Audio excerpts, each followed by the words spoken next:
آپ کو بتائیں اللہ تبارک و تعالیٰ قرآن شریف میں ارشاد فرماتا ہے ان الدین عند اللہ الاسلام، بے شک سارے مذہبوں میں سب سے اچھا مذہب اگر کوئی ہے تو مذہب اسلام ہے۔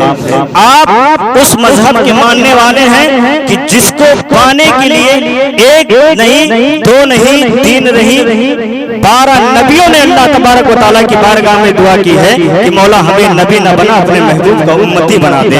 آپ یقین جانیں آپ کو جو نبی ملا سارے نبیوں میں افضل، آپ کو جو کتاب ملی وہ قرآن عظیم ساری کتابوں میں افضل، آپ کو جو دین ملا وہ سارے مذہبوں میں سب سے بہتر اور سب سے اچھا وہ مذہب اسلام آپ کو دیا گیا۔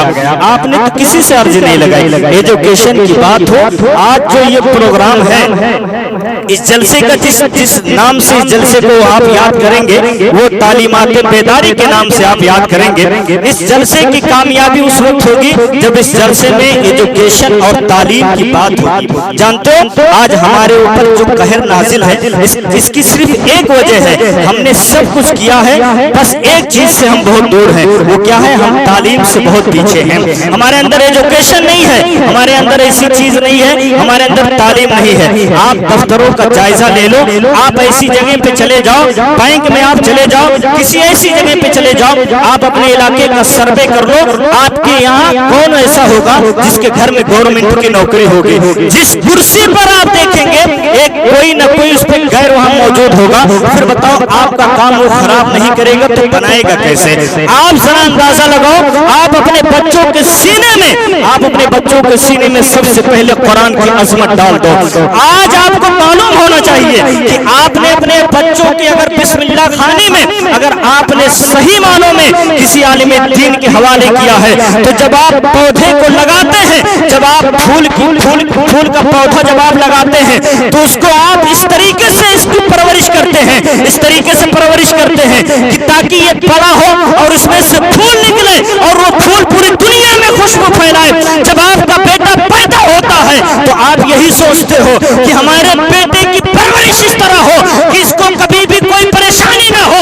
اگر آپ یہ چاہتے ہو تو اس کے سینے میں کسی دنیا دار کی باتیں نہیں اتارنا، اس کے سینے میں احمد مختار کی بات اتارنا، قرآن کی بات کو اتار دینا، حدیث کی بات کو اتار دینا اور اس شان سے اتارنا کہ جب تک بکا نہ تھا کوئی پوچھتا نہ تھا، تم نے خرید کر مجھے انمان۔ سبحان اللہ، بہت خوب، بہت عمدہ، واہ واہ، سبحان اللہ۔ آپ پھول لگاتے ہو اس لیے لگاتے ہو کہ خوشبو نکلے، ہے نا؟ اس میں جب پھول کھلے تو خوشبو نکلے۔ تو جب آپ کا بیٹا ہو اور آپ اپنے بیٹے کو اس طرح پرورش دو کہ جب آپ کا بیٹا جوان ہو تو جب وہ دنیا میں چلے تو کوئی یہ نہ کہے یہ فلاں کا بیٹا جا رہا ہے، بلکہ جس گلی سے نکل جائے وہ لوگ دیکھ کر کے یہ کہتے یہ جانے والا جو جا رہا ہے یہ کوئی عام آدمی نہیں جا رہا ہے، یہ محمد عربی کا غلام جا رہا ہے۔ اور جس راستے سے نکل جاؤ لوگ گالیاں نہ دیں، آپ کے اوپر جب لوگوں کی نظر پڑے تو اس طرح آپ کی شان و شوکت ہونی چاہیے کہ یا رسول اللہ علیہ السلام، عزت دینا کسی دنیا دار کا کام نہیں ہے، عزت دینا احمد مختار۔ اس لیے امام عشق و محبت سیدی سرکار اعلی حضرت عظیم البرکت مجددین و ملت الشاہ امام احمد رضا خان فاضل بریلوی علیہ رحمت و رضوان عرض کرتے ہیں کہ کون دیتا ہے دینے کو منہ چاہیے، دینے والا ہے سچا ہمارا۔ جانتے ہو آپ اپنے بیٹوں کو قرآن سکھا دو، حدیث سکھا دو، سب سے پہلے قرآن کی تعلیم دے دو، حدیث کی تعلیم دے دو، اس کے بعد میں آپ دنیا کی تعلیم بھی اس کو دے دو۔ اس لیے ضرورت نہ بھی ہو تب بھی آپ کو لوگ یاد کریں۔ اس طریقے سے اگر یہاں رہنا ہے، ہندوستان میں اگر آپ کو رہنا ہے تو لوگوں کی اس طرح ضرورت بن جاؤ، اگر وہ نہ بھی آپ کو چاہے تب بھی ان کا سینہ چھلنی ہو جائے اور یہ کہنے پہ مجبور ہو جائے کہ اگر وہ شخص ہمارے درمیان میں ہوتا تو یہ ہمارا بگڑا ہوا کام بنتا ہوا نہ ہوتا۔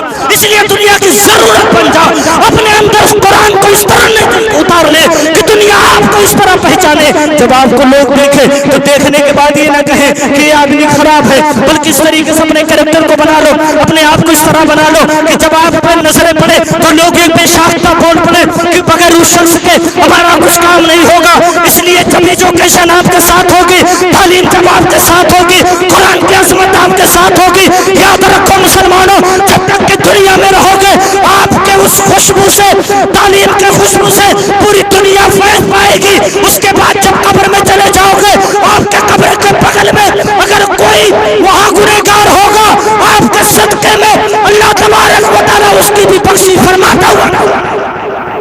اس لیے ضروری یہ ہے کہ آپ بہت خوب, سبحان اللہ, بہت خوب. آج ہر جگہ جو ستائے جا رہے ہیں اس کی صرف ایک وجہ ہے کہ آپ کے اندر تعلیم نہیں ہے. اس لیے بس ایک آخری جملہ, آپ نا اپنے گھروں میں وہ تعلیم پیدا کرو, وہ ایجوکیشن پیدا کرو, اپنے بیٹوں کو دینی تعلیم, دنیاوی تعلیم ہر اعتبار سے ان کے سینے کو مضبوط کر دو تاکہ وہ کسی دنیا دار کے محتاج نہ رہے. ان کا سر جب بھی اٹھے تو اس شان سے اٹھے کہ ہمارے والدین نے ہمارے لیے بہت کچھ کیا ہے. اس لیے ضروری یہ ہے اپنے بچوں کی تربیت پر دھیان دو, اپنے بچوں کو پہناؤ پر دھیان دو. آج اگر آپ کا بیٹا پینٹ اور شرٹ پہن کے نکلتا ہے, ماں اس کی نظریں اتارا کرتی ہے ہمارے بیٹے کو نظر نہ لگ جائے. لیکن آپ یاد رکھو, اگر کوئی بیٹا کرتا اور پیجامہ اور ایک اچھی ٹوپی لگا کر کے اور رومال رکھ کر کے جب باہر نکلتا ہے, جس راستے سے وہ نکل کر کے مدرسے کی جانب جاتا ہے, ہر اس کے قدم پر کسی دنیا دار کے پر نہیں ہوتے ہیں, اللہ کے نوری مخلوق فرشتوں کے پر ہوتے ہیں. آپ کا بیٹا اگر 1500 روپیہ منتھلی اگر آپ دے کر کے اپنے بیٹے کو پڑھا رہے ہیں, وہ عزت کو دنیا دار نہیں دے سکتے ہیں.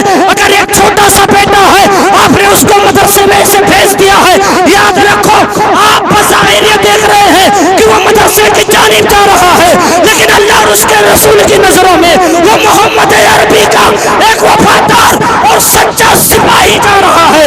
اس لیے فرشتے اس کے پیروں کے نیچے اپنے پر کو بچھا دیتے ہیں جب تک کہ وہ مدرسے میں پہنچ. سبحان اللہ, بہت عمدہ. مدرسوں کے بچوں کا حال واہ واہ واہ, آپ ان کو ہلکے بنا لیں, وقت کی قلت دامن ہے. اللہ تبارک و تعالیٰ کی بارگاہ میں دعا ہے کہ پروردگار عالم اس جلسے کو اپنی بارگاہ میں قبول فرمائے اور ہمیں اور آپ کو صحیح معنوں میں دین کی باتوں پر عمل کرنے کی توفیق اور رفیق عطا فرمائے. اپنے بیٹے کے سینے میں قرآن اتار دو. آپ جب قرآن پڑھا دیں گے بے شک بے شک, آپ کا بیٹا بڑے شان و شوکت کے ساتھ جائے گا, آپ کی قبر پر قرآن کی آیت پڑھ کر کے فاتحہ دلا دے گا, آپ کا وہی بخشش کا میزان بن جائے گا, آپ بخش دیے جائیں گے. لیکن کب جب آپ تعلیم دیے ہوں گے, ہم نے بھی سنا قاری صاحب کے نے بتایا کہ کچھ بچوں کا دستار بندی ہے. الحمدللہ ایسے اماموں کی ضرورت ہے, ہر اس علاقے میں ضرورت ہے کہ جہاں بھی ہو رہے شان و شوکت کے ساتھ رہے. اس لیے آج جو آپ کا یہ علاقہ اس علماء اہل سنت, ان علماء اہل سنت کا یہ جو مجموعہ لگا ہوا ہے, یہ کسی دنیا دار کا دین نہیں ہے. آپ نے جو اپنے کام میں امام کو رکھا ہے, اس امام کی یہ پرورش ہے کہ اس سے پتہ چلتا ہے کہ گاؤں کے جتنے امام ہیں, جتنے ائمہ ہیں, ان سب ائمہ ایک طرف, قاری امتیاز صاحب کو ایک طرف رکھ دیا جائے. اس لیے ان کی محنتیں آج رنگ لائی اور اس شکل میں ہمارے اور آپ کے سامنے یہ چیز نظر